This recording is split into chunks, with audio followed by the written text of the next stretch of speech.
हमारी पृथ्वी का एकमात्र उपग्रह जिसका नाम चंद्रमा है।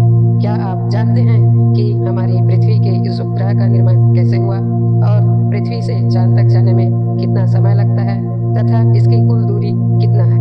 आइए जानते हैं। नमस्कार दोस्तों, आप देख रहे हैं साइंस फैक्ट चैनल और मैं हूं आपका दोस्त सोनू। चंद्रमा हमारी पृथ्वी का एकमात्र प्राकृतिक उपग्रह है। यह सौरमंडल का 5वां सबसे विशाल उपग्रह है।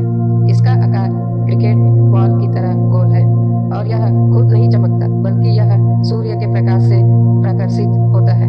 पृथ्वी से चंद्रमा तक की दूरी लगभग 3,84,000 किलोमीटर तक आकी गई है। यह दूरी पृथ्वी के व्यास का 3 गुना है। चंद्रमा पर कोई भी गुरुत्वाकर्षण पृथ्वी की तुलना में 1.6 है। हमारा चांद पृथ्वी की एक चक्कर 27 दिन 6 घंटे में पूरा करता है और अपनी अक्ष के चारों ओर एक पूरा चक्कर भी 27 दिन 3 घंटे में पूरा करता है।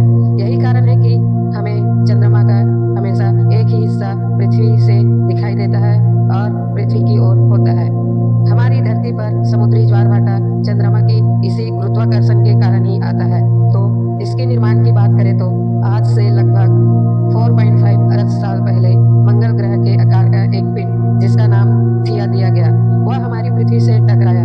यह टकराव इतना शक्तिशाली और भयानक था कि इसके मलबे और चट्टानें अंतरिक्ष में लाखों दूर तक फैल गया और कुछ मलबे और चट्टाने के कण गुरुत्वाकर्षण बल के कारण आपस में इकट्ठे होकर चंद्रमा का निर्माण किया। कुछ सिद्धांत यह बताते हैं कि चंद्रमा पृथ्वी के साथ ही बना था, लेकिन यह कम मान्य साबित हुआ। हमारा चांद अपने आप में एक रहस्य है। इसकी ऊपरी सतह पर कुछ भी नहीं है। यह एक पिंड के रूप में मौजूद है। यहाँ धूल, चट्टाने, रेतीली मिट्टी से ढका हुआ है। इसके अलावा इसके ध्रुवों पर पानी की बर्फ भी मौजूद है तथा यहाँ कोई भी वायुमंडल नहीं है, जिसका मतलब वहाँ जीवन के लिए आवश्यक ऑक्सीजन और अन्य गैस भी मौजूद नहीं है। चांद पर दिन का तापमान बहुत अधिक और रात का तापमान बहुत कम होता है।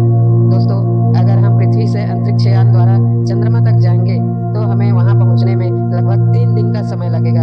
हम आपको बता दें कि एक अंतरिक्ष यान 1 सेकेंड में 7.9 किलोमीटर दूरी तय करता है। यह गति ध्वनि की गति से 20 गुना अधिक है। अगर हम पृथ्वी के बाद अगर चांद पर रहने की कोशिश करें तो यह असंभव है। वहाँ जीवन जीने के लिए ऑक्सीजन नहीं है। मानव द्वारा अब तक चांद पर बहुत सारे ऐसे मिशन भेजे गए हैं जिसमें हमारे भारत की ओर से चंद्रयान 1, चंद्रयान 2 प्रमुख है। हमारे चंद्रमा का जिक्र हमारे हिंदू धर्म के पौराणिक कथाओं एवं वेद पुराणों में भी उल्लेखनीय है। हमारा चांद अपने आप में एक रहस्य है जिसे आज तक कोई समझ नहीं पाया।